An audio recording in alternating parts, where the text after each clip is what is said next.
Olá, amigos e amigas, estamos iniciando o nosso Economia e Desenvolvimento desta semana. Sulpetro em favor da revenda e do consumidor gaúcho, Celulose rio-grandense, Sindareia construindo o Rio Grande Forte. Está aí o inverno, né? Muita umidade relativa do ar, quer dizer, estamos já nos aproximando essa semana entre o mês de agosto, o 8º mês do ano, e o ano passando com muita rapidez. E no mês que vem, ou seja, em outubro, um pouquinho mais, já vamos ter as eleições para presidência da República, governadores, senador, deputados federais e deputados estaduais. Então, nós temos aqui como jornalistas a obrigação de lhe alertar, você, eleitor, a votar naquelas pessoas que realmente possam representar a comunidade delas, né? Seja aqui no Estado, em nível federal, ou então na presidência da República, nos cargos de governadores. Porque o Brasil está passando um momento muito difícil do ponto de vista da sua institucionalidade, porque nós temos crise seríssima do ponto de vista ético e moral. E quando as instituições têm essa questão toda da ética e da moral em baixa, isso aconteceu com todas as civilizações desde lá a Babilônia, né? Acabamos tendo problemas muito sérios e a possibilidade de até uma ruptura institucional, que não seria o caso e não seria bom para o Brasil. Bom, no começo do programa vamos ao espaço conversando sobre contabilidade.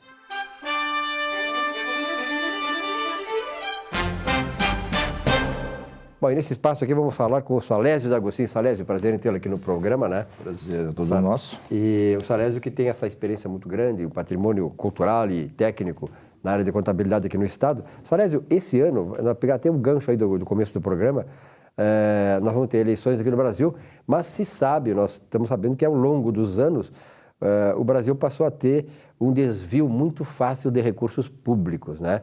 E, lamentavelmente, por exemplo, assim, no Brasil não se tem uma contabilidade que deveria existir nas contas públicas de fora do governo para evitar que isso acontecesse. Mas como é que se desvia tanto recurso público nesse país, Salésio? Tu sabe, Silvio, o Brasil ele sofre de um problema ético, moral.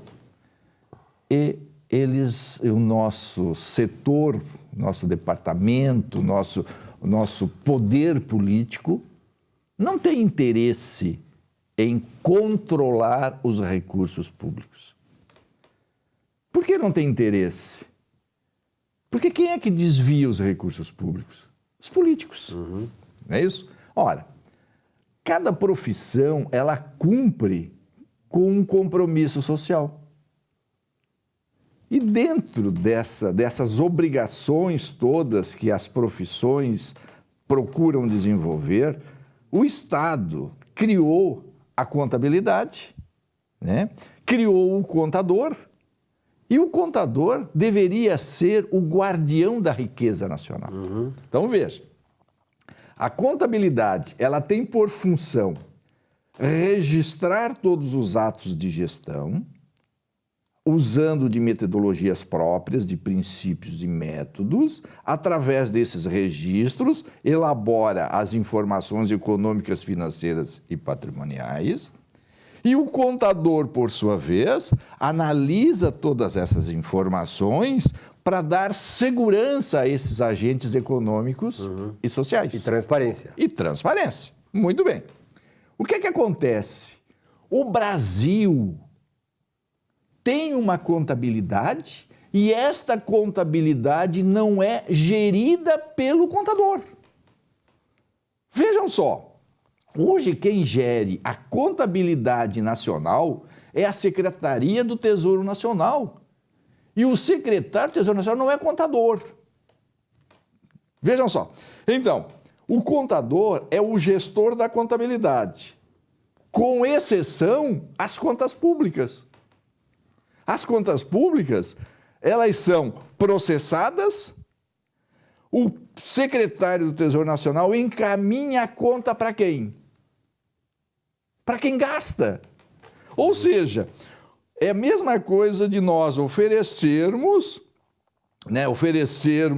a substância para quem consome aquela substância e a substância não é dela, não é dele. Então, o que é que nós precisamos fazer? Em primeiro lugar, precisamos instituir a contabilidade nacional. Precisamos criar o contador geral da União. Que seja contador. Seja em primeiro lugar, né? Primeiro lugar. uma contabilidade independente. Contabilidade. O que significa contabilidade independente? Em que o contador não esteja subordinado a quem gasta. Porque é muito fácil. Se sou eu que gasto, sou eu que desvio, e o meu contador está subordinado a mim, evidentemente que ele vai prestar conta para mim, eu não vou ter interesse em divulgar. Então, a contabilidade nacional deveria estar subordinada ao Ministério Público e ao Tribunal de Contas. Qualquer indício de irregularidade, o contador faz o quê? Encaminha o fato ao Ministério Público e ao Tribunal de Contas para tomar as decisões. O Poder Executivo gasta de acordo com o orçamento aprovado. Não é o caso no Brasil, né? Temos esse ano aí 180 bilhões a mais para gastar. Que é um absurdo, que é uma irresponsabilidade. É o único país do mundo em que o seu orçamento é deficitário. O único país do mundo. Porque o orçamento é para gastar de acordo com os limites de arrecadação. Mas olha só. Então, a contabilidade nacional, subordinado a um contador independente, qualquer indício de irregularidade encaminha o fato ao Ministério Público e ao Tribunal de Contas.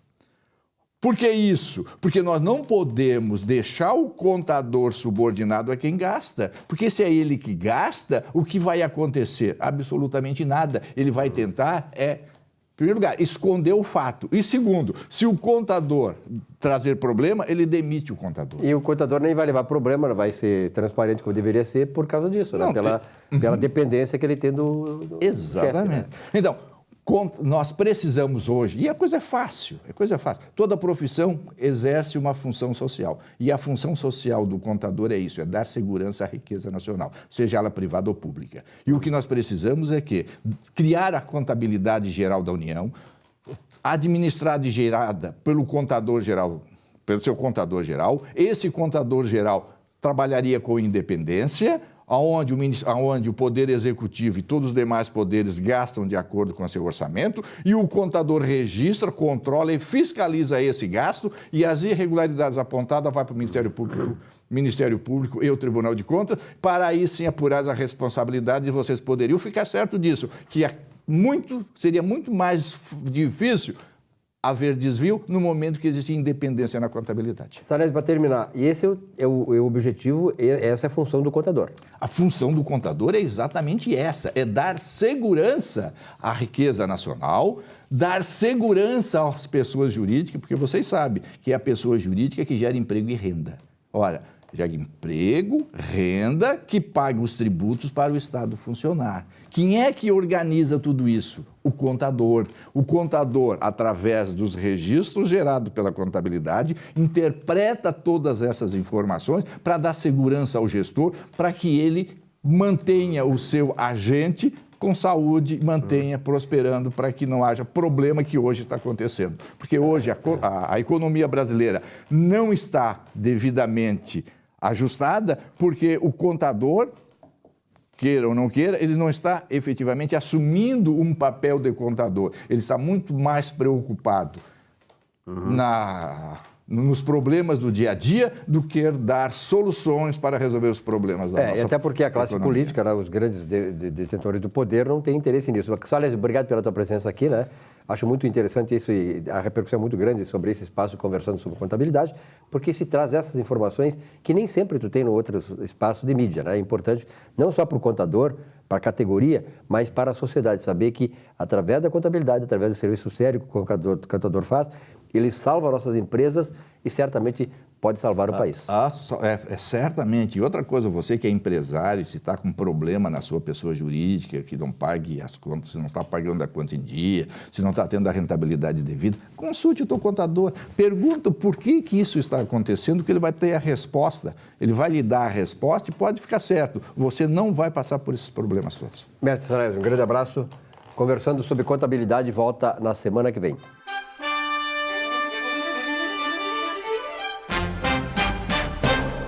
Vamos fazer um rápido espaço de intervalo comercial agora e já voltamos com o nosso Economia e Desenvolvimento. Até já.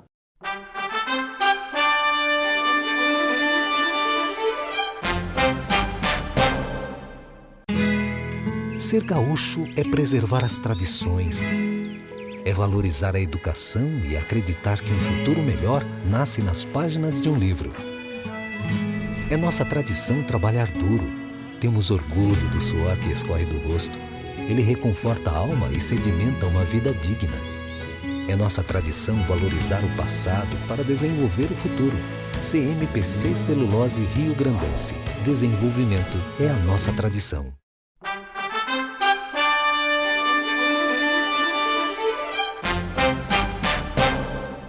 Bem, nesse espaço do Economia e Desenvolvimento, vamos receber aqui nosso amigo, parceiro aqui do programa, Cassiá Carpes, vereador em Porto Alegre, ex-deputado, ex-jogador do grande Grêmio Futebol Porto-Alegrense. O Cassiá que tem uma experiência não só... Nosso time, né? O Cassiá que tem uma experiência não só na área do futebol, foi treinador de futebol também, mas na área política, deputado, vereador. E, aliás, quando a gente fala em políticos... 5 mandatos. Quando a gente fala em políticos, até porque nós estamos em ano de eleições para presidente, governadores, deputados federais e estaduais, é preciso sempre alertar o seguinte: a gente tem que ver quem a gente vai colocar lá para nos representar. Na Câmara Federal, no Senado, nos governos estaduais, nas assembleias e na presidência da República. Porque a classe política hoje está muito desacreditada, ela vem num crescendo de descrédito junto à população.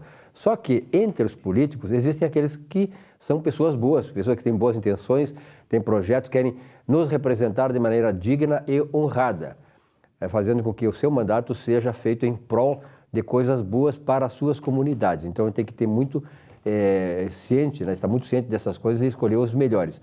E aqui estamos diante de um parlamentar também que, ao longo da sua vida, tem uma tradição e, sobretudo, um patrimônio de moral e ética que deveria ser exemplo para todos. Mas, de qualquer maneira, Cássio, eu queria, antes de mais nada, antes de nós conversarmos sobre a cidade, enfim, porque a Câmara de Vereadores, tudo passa pela Câmara de Vereadores em relação à cidade de Porto Alegre.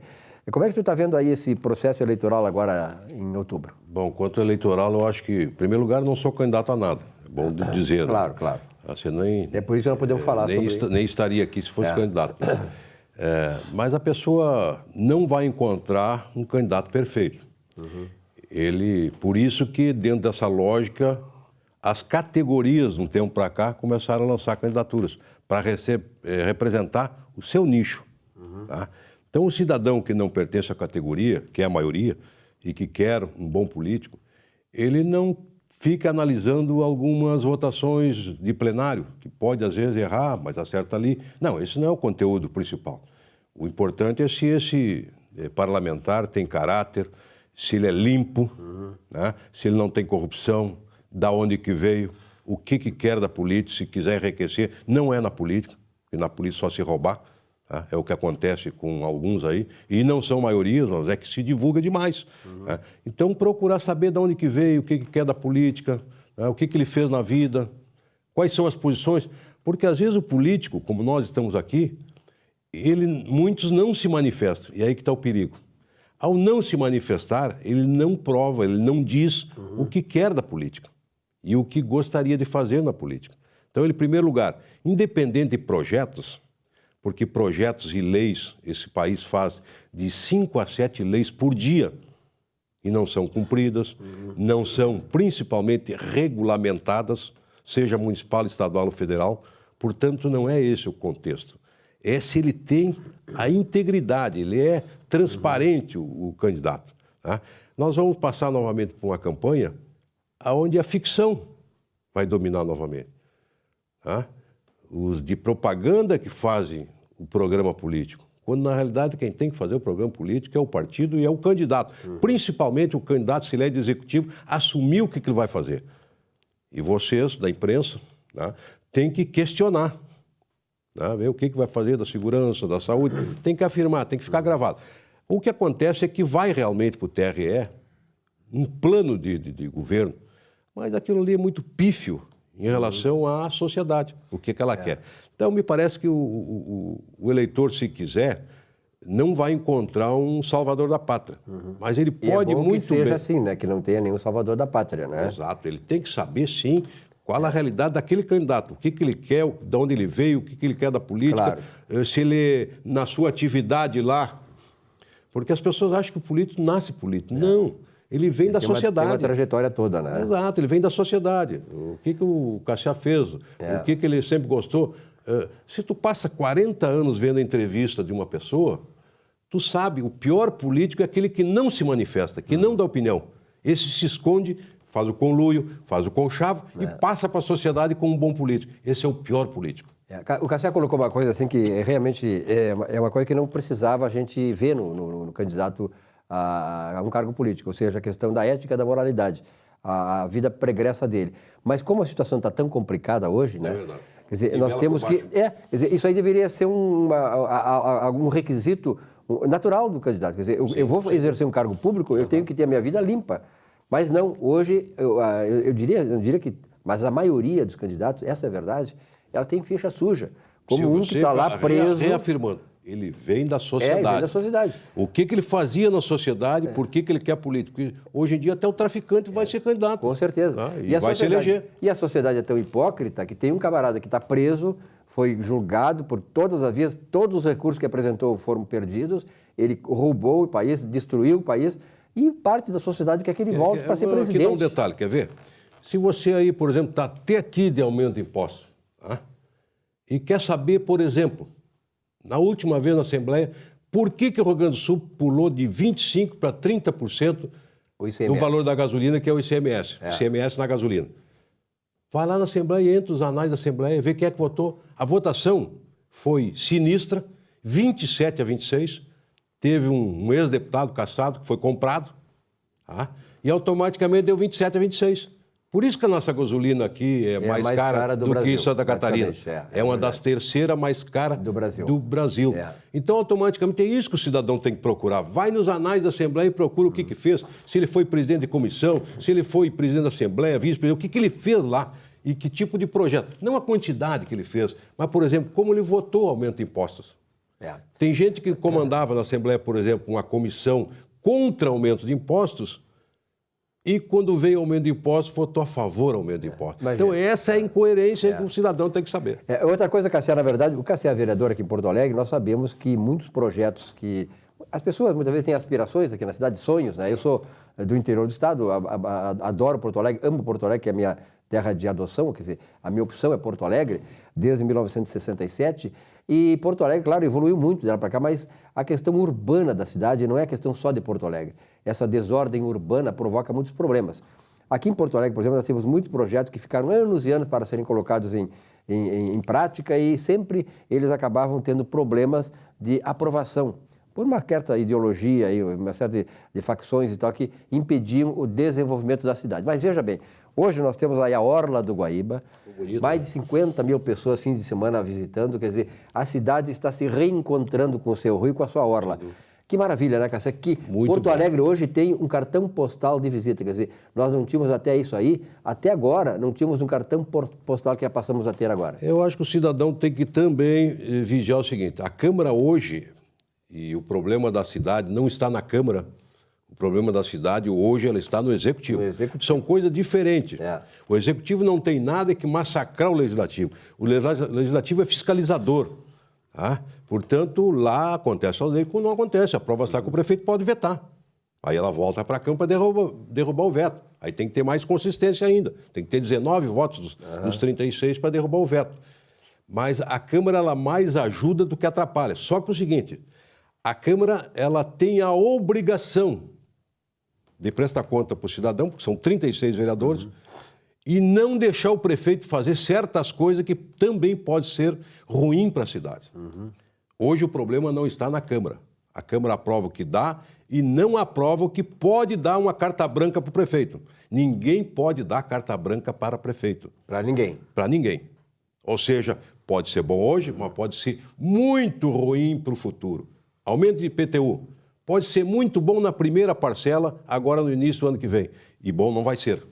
Mas depois ele é progressivo. E aí, quando chegou a carnezinho na casa dos senhores ou das senhoras, quem é que vai pagar? Esses vereadores desgraçados aumentaram o meu IPTU, porque é na Câmara que é aumentado, embora seja responsabilidade do prefeito. Mas por isso nós somos fiscalizador. Se nós aprovar, a responsabilidade já passa a ser nossa, não mais do prefeito. Cassé, tem um projeto lá... Então, o IPTU tem que ter muito cuidado. Claro. O que faltou foi a habilidade. Se tu tem quase 20 anos de defasagem, por que tu não pode recuperar gradativamente em bastante tempo também? É o que aconteceu com a passagem do Transurb, porque o Transurb passou, não sei, quase 10 anos sem ser reajustado, e de repente veio um reajustamento de 300%. Exatamente. Então, eu tenho certeza absoluta, porque eu penso assim. Se o governo Marcelo pensasse, eu vou recuperar em 10 anos, em 8 anos, e colocasse um percentual razoável cada ano, ele passaria tranquilo, como já devia ter passado ano passado.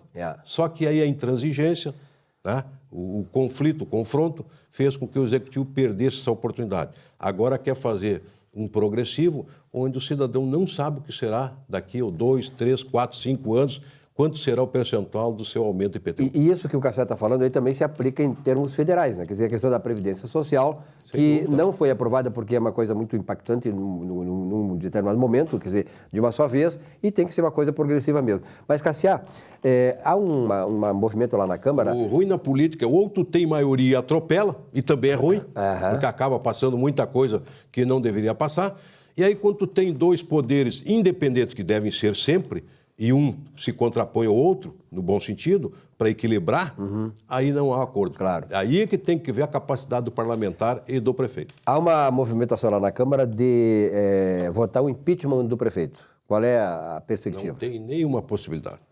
Não tem voto, não é momento e há razão para isso? Há causas para isso? Não há razão. Não há. Ele tem um nível, um percentual X que não atingiu aquele percentual que foi passado a Carris, não vejo nenhuma possibilidade, isso fica mais no discurso, desgasta o prefeito, porque já é a segunda vez, e automaticamente em seguida virão outras. Acontece que a má administração que ele está fazendo, isso propicia o cidadão, ou qualquer cidadão, e até os órgãos, as instituições, a propor isso. É a fragilidade do Executivo. Tá? Automaticamente. Mas não vejo nenhuma possibilidade, embora haverá muito discurso, porque isso é normal, lá é para o debate. E está falando aqui um vereador que tem o vice-prefeito da prefeitura, mas que não quer dizer que eu vá concordar com tudo. Claro, eu sou vereador, eu não sou vice-prefeito nem prefeito. Eu tenho que fiscalizar. A cidade que está aí não é a cidade que eu quero. Ela está abandonada. Com certeza. Para mim, o meu partido devia devolver 50% dos CCs. Quero aproveitar a oportunidade aqui. Foi proposta minha de que o valor que sobra da Câmara no final do ano fosse devolvido agora. O prefeito não aceitou. E era para duas coisas, para tapar os buracos da cidade e tirar as pessoas debaixo dos viadutos, etc, etc. Quer dizer, não aceitou. E essa Quer dizer, parece que deixa pior do que é melhor assim. Isso, aliás, deveria ser feito também com o judiciário, em termos estaduais, judiciário, legislativo, quando a sobra de coisa retorna... Devolve antecipadamente, é isso que eu quis fazer. Com relação aos buracos nas ruas, agora estão grandes as queixas sobre os buracos nas calçadas. Mas é claro, não tem mais lugar nas ruas. Então estão subindo para as calçadas. E são duas coisas bem diferentes, é bom dizer aqui. A rua é a responsabilidade da prefeitura. A calçada é do morador. Exceto quando for do DEP, do DEMAI, os órgãos da prefeitura. Mas quando tiver uma praça, aí também é público, né? Mas ao redor de uma praça, aí é público também. Isso acontece aí. Calçada de praça é da prefeitura. Cassé, qual é a tua expectativa para a economia, assim, para finalizar a nossa entrevista, para esse ano? Eu vejo muita dificuldade porque a fragilidade política, por mais que nós queiramos desvincular a política da economia ou a economia da política, nós estamos num regime presidencialista, onde tem eleição, é a pior eleição possível, o cidadão está perdido, devem te atacar, devem atacar todos nós, eu me pergunto na rua, Cassé, quem é que eu vou votar? Quem são os candidatos? Está todo mundo perdido. É a pior eleição. Haverá uma quantidade enorme de votos nulos e brancos, isso mostra que o pessoal está desiludido e automaticamente isso cria também um aspecto muito negativo. Em todos os aspectos, principalmente na economia. Aí, quando o homem da economia diz que é candidato e está mal, é porque a coisa está muito ruim mesmo. É verdade. Então, eu vejo a situação dramática. Né? Nós atravessamos o pior momento de credibilidade política e isso afeta a economia do país. Bom, aproveitando aqui para finalizar a entrevista com o Cassé, que ele falou que nós temos aí a criação de 7 leis por dia, é isso aí, né? Em torno de 5 a 7 leis por dia no Brasil, que a maioria não é regulamentada e nem aplicada. Tem um escritor chamado Montesquieu, ele fez um dos livros famosos, que é O Espírito das Leis, E ele dizia assim que não interessava ele quando visitava os países quantas leis existem, se poucas ou muitas, mas se as leis estariam sendo aplicadas e bem aplicadas. Isso aqui deveria acontecer. E o cidadão, às vezes, iludido, gosta de façam leis. Não é a quantidade de leis, é o executivo, é a aplicação os da parlamentares, o nosso sistema que tem que melhorar. Para melhorar para o cidadão. E o cidadão se convencer de que ninguém é salvador da pátria. Não existe salvador da pátria. Ele pode ser bom num aspecto, mas vai ter dificuldade no outro. O cidadão, quando votar, tem que votar na pessoa. Para que essa pessoa tenha bom caráter, transparência, tenha a capacidade de discernir o que é o certo e o que é errado. O político tem que ter a coragem de dizer não. Tá certo. Mas para a política, quem diz não é muito mal visto. Ou seja, tem que dizer sim, sim, com chavos, com luio. Isso tem que acabar. Cassia, para terminar, diz que no Brasil nós esse ano teríamos um hexa. O Brasil não foi hexacampeão na Copa, mas o Grêmio pode ser. Na Copa do Brasil. O futebol é meio parecido, né? Às vezes parece que está fácil e dá tudo errado. Né? Mas o Grêmio já conquistou os bons títulos aí, eu acho que o Internacional melhorou. Nós temos que torcer, eu acho que quando o futebol gaúcho está bem, dá autoestima também. O futebol tem uma camada, vamos dizer que a camada do futebol atinge aí 20%, 30% que são fanáticos, o resto é torcedor de última hora, né? Mas isso são 30% que compra, que vive, que tem lazer, que viaja, ou seja, e quando o seu time está bem, ele também está bem. E isso é bom para a economia também. Tá certo, que os dois estejam muito bem, então, né? Obrigado, Cassiel. Um grande abraço. Saúde. Até a próxima. Tudo bom. Um rápido intervalo, o nosso Economia e Desenvolvimento volta já já. Até lá.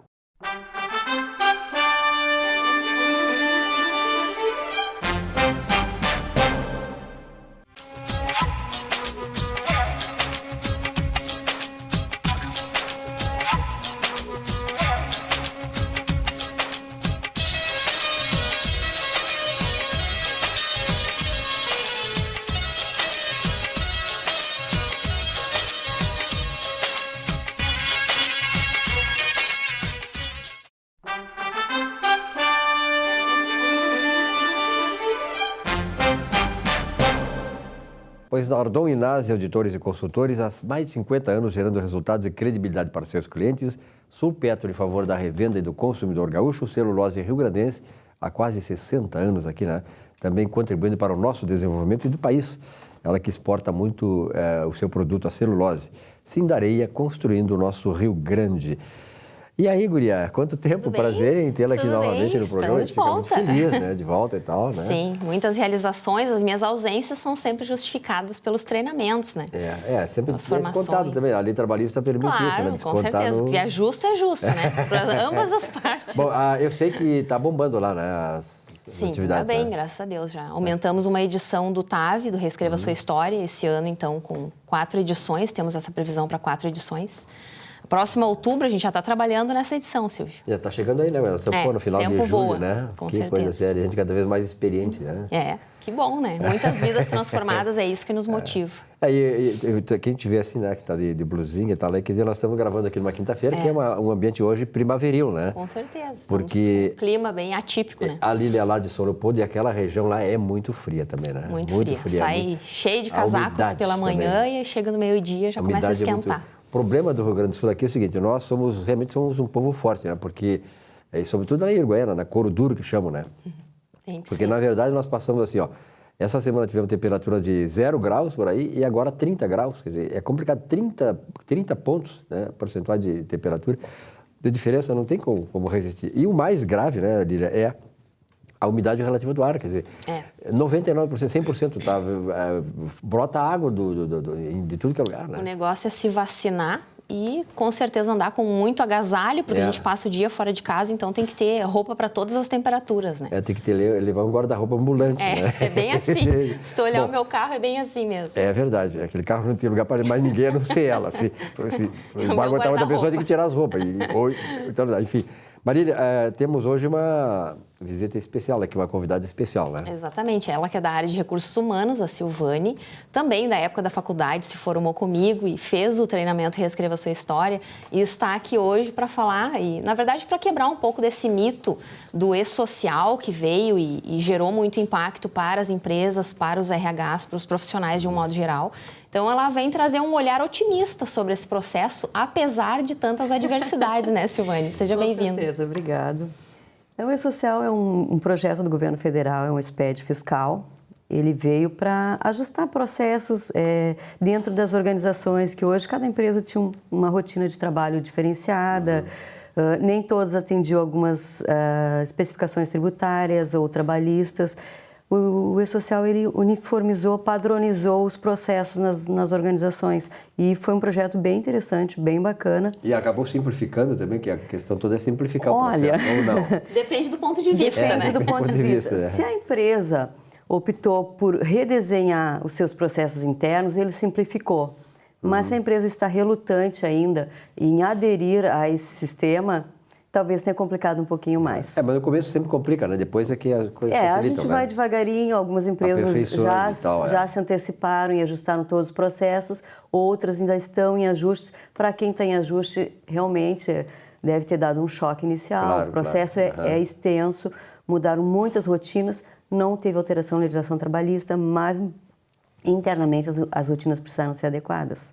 É que às vezes as empresas vinham em um modelo tão inadequado que quando entra um processo que é um controle, que na verdade novo, né? é uma auditoria de processos, né? A Receita vai auditar o processo dentro da E aí o empresa. empresário berra, muitas vezes até o profissional da nossa área chora muito porque não consegue dar conta daquela demanda toda de tão bagunçado que estava, né? Isso. É exatamente isso que o E-Social vai fazer. A Receita vai auditar as empresas, gerar a guia de encargos trabalhistas, a DAF, o Imposto de Renda, e o FGTS. Ela unificou, então, um processo que era feito de forma distinta pela Caixa Federal, pelo Ministério do Trabalho, pela Previdência Social e pela Receita, agora está unificado tudo numa única plataforma. E isso facilita. Facilita bastante. Eu acho que no momento que os profissionais começarem a se adequar a esse processo, eu sou otimista, eu acho que ele vai fluir muito bem. O início ele é complicado, mas ajustando todas essas etapas dentro das organizações, eu acho que ele é bem-vindo. E é importante o seguinte, né, Silvane, que é preciso que aconteça essas adaptações. Os tempos são modernos, são novos, né? Tempos novos. E o grande problema do Brasil, por exemplo, hoje é a questão que muitas coisas, a lei trabalhista, por exemplo, né? A reforma trabalhista que foi feita lá em 11 de novembro do ano passado, 70 anos depois, quer dizer, o mundo todo mudou, olha quantas mudanças, e era necessário, é fundamental. A reforma da Previdência é a mesma coisa. Quer dizer, quanto mais tempo demorar para fazer essas mudanças, pior fica. Fica, entendeu? a adaptação dizer, hoje o governo não tem dinheiro para pagar com os aposentados, as empresas não abrem e não se desenvolvem mais por causa de limitações trabalhistas. No caso de vocês aí, o caso é interno das empresas, a organização é importante, né? Então tem que se adequar a isso. É gestão de pessoas, gestão de processos, né? Processos, Gestão de custos também. O E-Social, ele envolve o custo da empresa. Talvez ainda esteja pouco aparente, mas ele vai mostrar quais são os custos que a empresa tem, quais são os encargos que ela tem. Hoje não se bate o E-Social enquanto custo, está se batendo muito enquanto processos e enquanto tecnologia. Vamos otimizar os processos que nós temos, mas ele vai impactar futuramente nos custos, porque a Receita Federal vai conseguir fazer uma análise do processo da empresa, da rentabilidade da empresa, que não é só o E-Social, está entrando alguns expedientes fiscais que vão fazer a complementação do E-Social. E aí amarra todos esses custos. Eu tenho custo de folha, eu tenho meus custos de produção, e aí começa a se juntar, não só no E-Social, mas eles criaram um pacote de expedientes fiscais que vão entrar até o final do ano em operação. Com certeza. E com esse universo todo de instrumentalização para a empresa operar, o importante é o seguinte, que hoje está muito difícil de aumentar a receita, todo mundo sabe, né? O governo não tem mais limite para aumentar imposto. Chegou naquele ponto, né, do break-even point, que a gente chama, que os economistas, em que um aumento de imposto vai gerar o quê? Diminuição da arrecadação. Então as empresas precisam ter essa visão toda interna desses processos, de custos, porque aí ela pode adequar melhor numa situação de restrição de receita, de aumento de receita, restringir o quê? Custo. Ou racionalizar o custo. Racionalizar. A palavra é essa, racionalizar o custo. Porque o restringir o custo é impossível tu restringir, claro, mas tu consegue trabalhar com ele de uma forma racional. Mais racional. Tu reduz, inclusive na área de recursos humanos. Claro. Que hoje, às vezes, o barato sai caro, se paga um volume grande de hora extra, daqui a pouco essas horas extras vão ter um reflexo na reforma trabalhista, aí já teve algumas limitações, mas em contrapartida a reforma trabalhista também melhorou o aspecto das férias, geração de férias. Então, tudo isso aí dá para o empregador hoje conseguir ir adequando os seus processos. E essa coisa que ela falou, né, Lília, da reforma trabalhista trouxe esses benefícios, tem muita gente que está criticando ainda porque a reforma trabalhista não conseguiu diminuir o desemprego. Ora, o desemprego não está centrado só na questão da reforma trabalhista, até porque essa reforma trabalhista está sendo contestada de gente poderosa estão contestando, ou seja, para o empresário agir, investir no momento desse de insegurança jurídica, ainda, ele vai demorar, então não tem assim, aprovou, não vai. Não, ainda mais que nós temos ano de eleição e o Brasil está caindo pelos pedaços essas coisas todas que precisam ser feitas, né? Então o empresário, olha, ele não vai investir não. Então reduzir desemprego, o nível de desemprego no Brasil só a partir do ano que vem, e olha lá. Está muito delicado para todo mundo, mas acho que é importante a gente retomar a questão do e-social e um dos pontos que eu acredito que dá para considerar como uma mudança, né, Silvane, que é a questão justamente do controle dos exames, a parte de medicina ocupacional, que vai entrar junto com o e-social para o próximo semestre. Sim. Eu acho que talvez eu considere como o aspecto mais delicado do e-social, porque ele vai monitorar toda a saúde do trabalhador, a vida do trabalhador.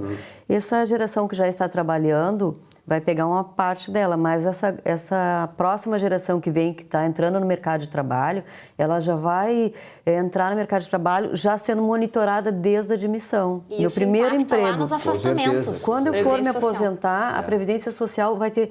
Eu me afastei, eu tive um atestado de 3 dias, a Previdência Social já está informada desse atestado. Não é só a empresa que tem. Toda a minha parte, meu histórico médico, vai estar lá dentro da Previdência Social. Eles emitiram um relatório, vai estar todos os médicos que eu consultei, porque eles conseguem... Eu preciso informar o nome do médico, qual é a especialidade do médico e qual é o CID da doença que eu tive à época. E aí nós vamos chegar... Eu tenho um amigo que foi para os Estados Unidos há mais de 25 anos e ele... Interessante, né? Que bate com isso aí. E ele diz assim, ó, lá, tu não precisa tu ir atrás do teu... Não precisa se preocupar. Não, a Previdência te manda regularmente relatórios sobre... E quando tu te aposenta, eles te comunicam, o senhor está aposentado, vai se aposentar. Aconteceu com ele, recebeu, quando daqui a 60 dias o senhor está aposentado, providenciar que o senhor vai se aposentar e tal. Quer dizer, ele recebeu em casa, não precisou essa coisa, essa baderna toda aqui nesse país, né? Que o cara tem que estar atrás de documento, a empresa fechou e tal, não. Lá está tudo registrado, é uma coisa fantástica.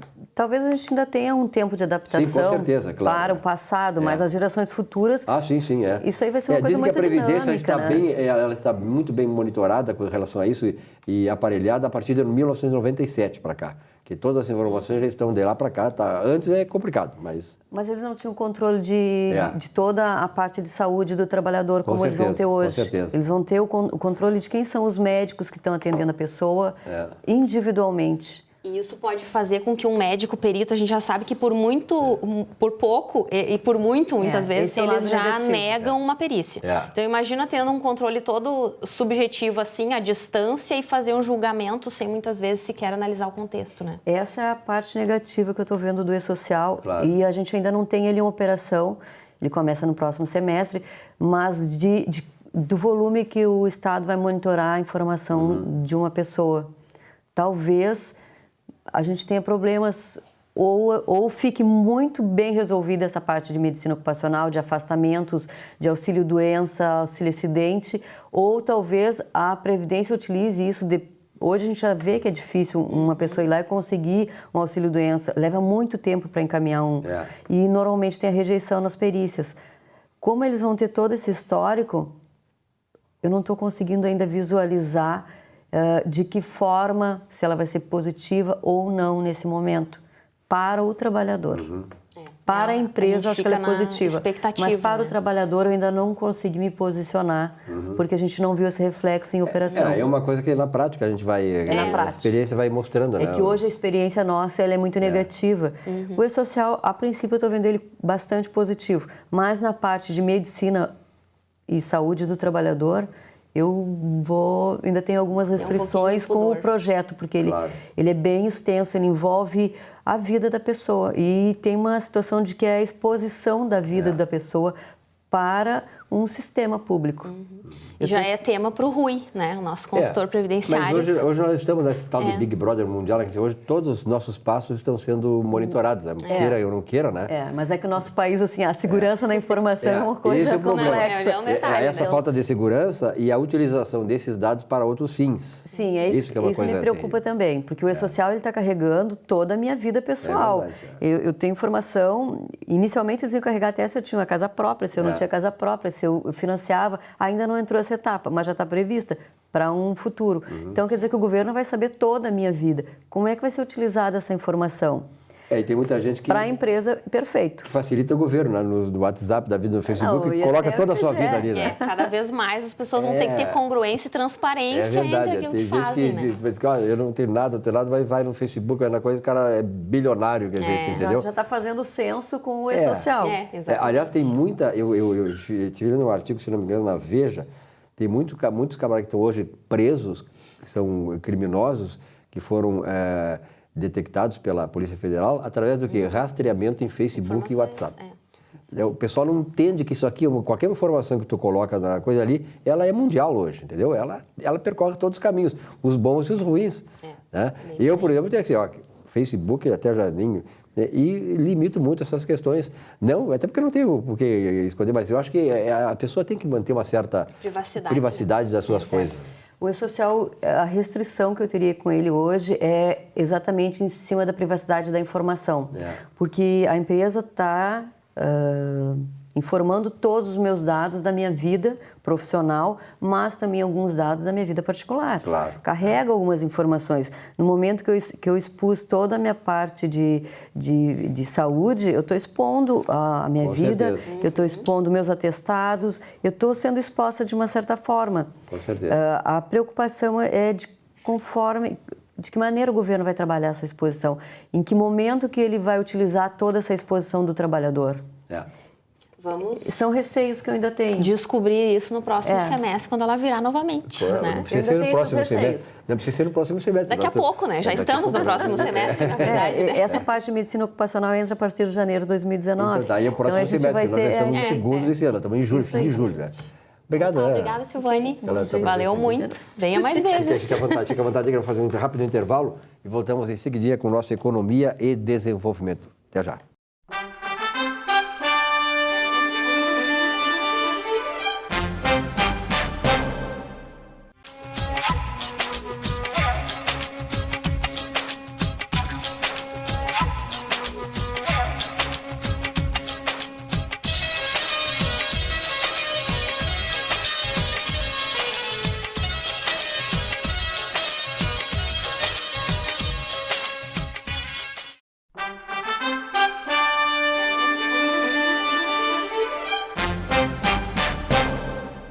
Olá!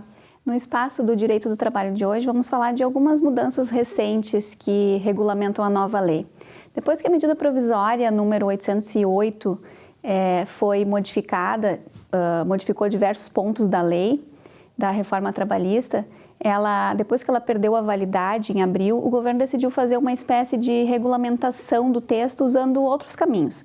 O Ministério do Trabalho está publicando portarias e a mais recente trata da contratação de autônomos e do trabalho intermitente. Basicamente, o documento aponta regras para esses dois temas, como a distinção de autônomo e de empregado. Especialistas de direito trabalhista entendem que há fragilidade jurídica na medida, porque o governo está tentando regulamentar a lei por portaria, e esse não é o formato legal. Tampouco o ministro do Trabalho tem essa competência. Quem define quem é empregado é a CLT e não uma portaria.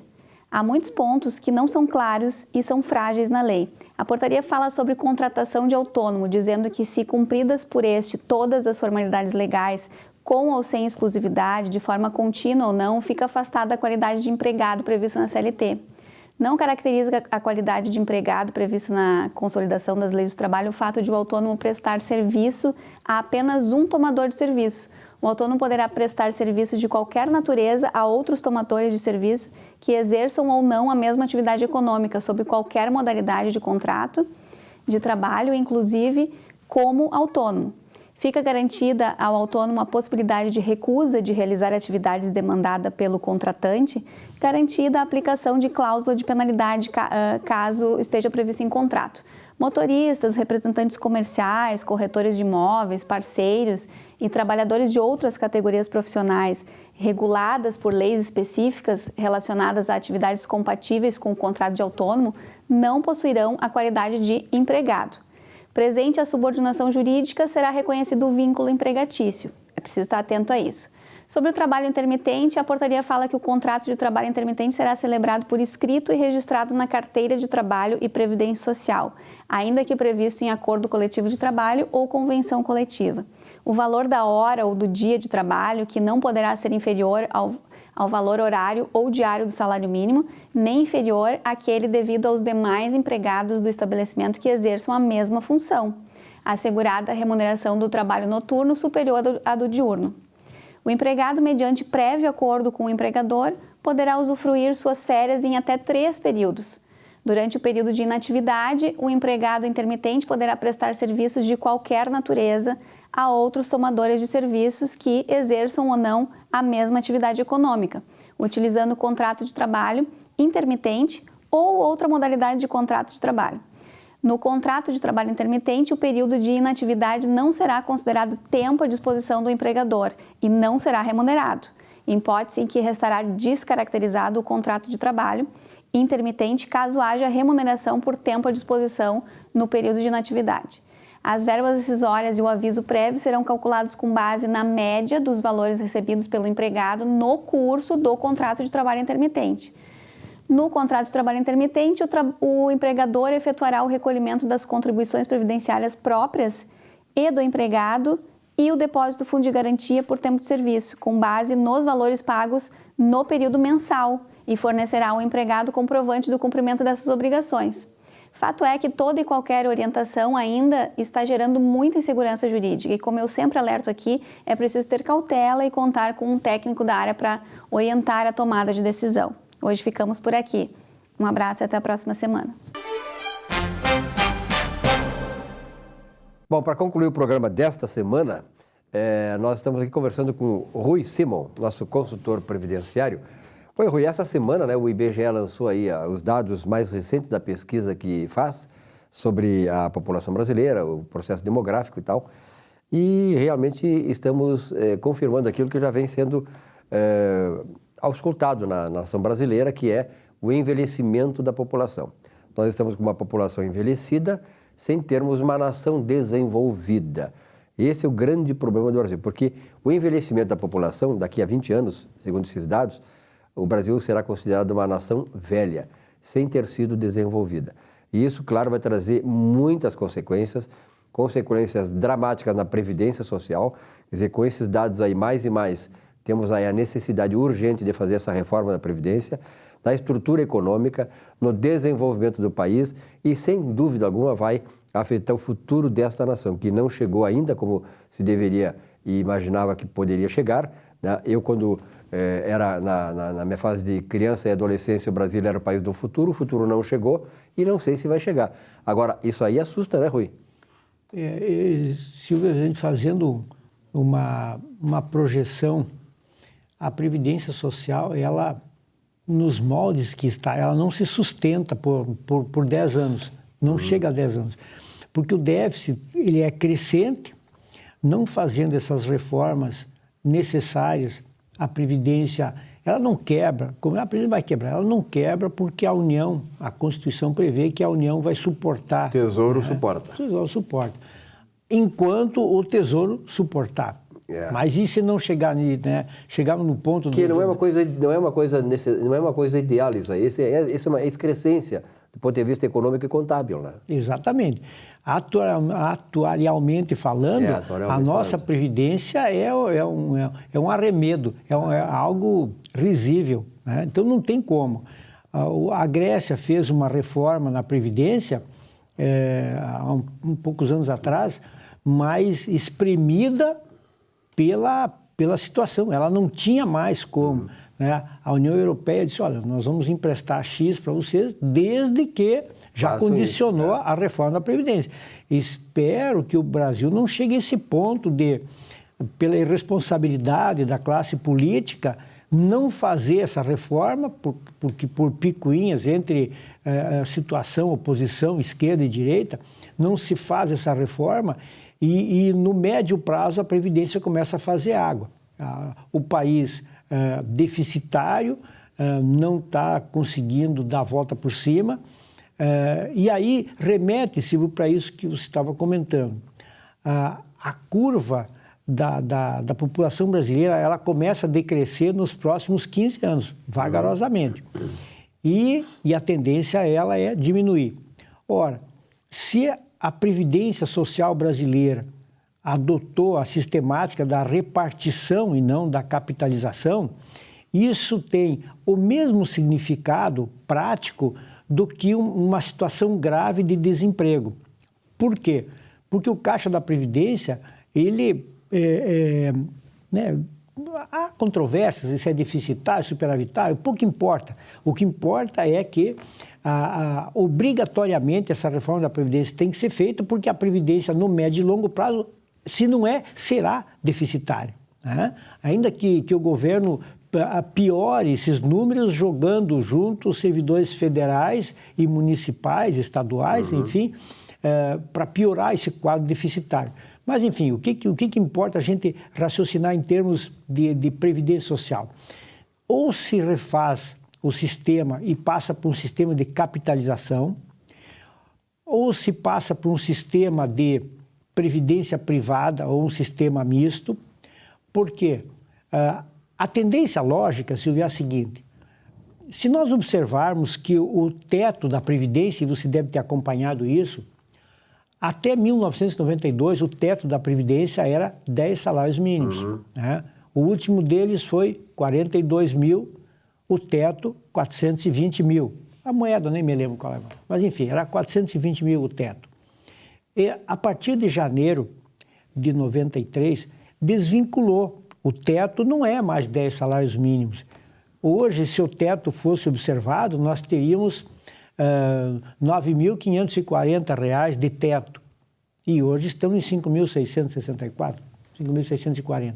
Enfim, o que importa é que esse descompasso entre o teto contributivo e os 10 salários, ele terá que ser revisto, mas não para acompanhar os 10 salários. Pelo contrário, a Previdência, a tendência natural seria um teto social de até 2 salários mínimos e dali para cima uma complementação privada, mas oficial. O que eu quero dizer com privada, mas oficial?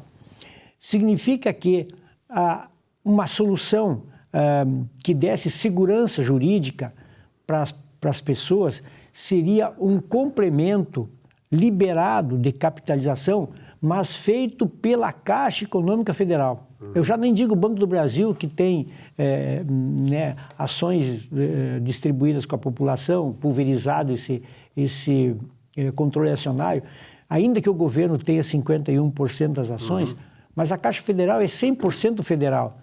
Ninguém corre o risco de investir. Daí é uma garantia. Daí é uma garantia. Porque o Chile fez uma previdência de capitalização há alguns anos atrás e quebrou. Então, o risco que as pessoas... Quebrou exatamente pela questão que ficou tudo privatizado. Tudo privatizado. Então, se você vai investir num banco X e esse banco X quebra, quem tinha investimento ali, qual é a garantia que vai ter? Né? No momento que você faz esse mesmo investimento na Caixa Federal, você tem a certeza que não vai quebrar. Então, a capitalização via Caixa Econômica Federal de uma previdência complementar privada, mas oficial, administrada oficialmente, seria o caminho mais correto para fazer a contrapartida na necessária reforma da Previdência. Na verdade, seria uma capitalização paralela, né, que funcionaria dessa maneira, quer dizer, com a garantia de uma instituição como a Caixa Econômica Federal, que administra bem os recursos. A Caixa é uma entidade séria, né? Exatamente. Tem sobriedade na sua direção e tal, que, na verdade, a Caixa é assim Assim como o Banco do Brasil, de certa maneira, também não teve seus percalços por causa da questão política, mas a Caixa teve muito menos do que isso. Então, a Caixa se manteve uma instituição séria, proba em termos de administrar e gerir os negócios e, sobretudo, o dinheiro de terceiros, que é a população. Perfeito. Não se fala aí do FUNCEF, aí é outra história. Não, aí é outra história. Aí a questão política nós sabemos muito bem. Quem é que fez? Tá? Quem pegou e quem está se estressando com isso hoje são os funcionários da Caixa. E veja bem, esses dados que o IBGE acabou de divulgar essa semana, eles vão ser uma bomba relógio na questão das discussões agora à presidência da República. Porque se a coisa estava mais ou menos assim, os dados que foram trazidos aí ao conhecimento vão detonar qualquer iniciativa de manter como está a situação, porque não tem como. Quem for o vencedor, aquele que for o presidente da República, com o seu grupo, vai ter que fazer isso. Não há escapatória agora. Com certeza. Inclusive, se há digamos assim, um zum de bastidores, né, de que, dependendo do resultado das eleições, se colocará de novo a votação da reforma da Previdência esse ano. Veja o seguinte, o presidente Temer não é candidato à reeleição. Então, ele pode sair chamuscado, para ele acabou. Né? Temos, então, 513 deputados. Uma boa parte não vai se reeleger. Esses também, haja o que houver, ele não se queima mais. Lavou as mãos. Lavou as mãos. É. E uma parte dos novos que entrarem vem com ideias de fazer alguma coisa e já vem com ideias novas. E eles têm ali... Já vem com esse impacto todo. Já vem com esse impacto todo. Então, em tese, ainda é possível uma reforma esse ano. Tá certo. Rui, muito obrigado pela tua presença aqui. Acho importante trazer esses esclarecimentos, porque, na verdade, isso aí impacta a vida de cada um de nós, de todos nós. Muito obrigado a todos vocês pela audiência. O Economia e Desenvolvimento volta semana que vem. Até lá.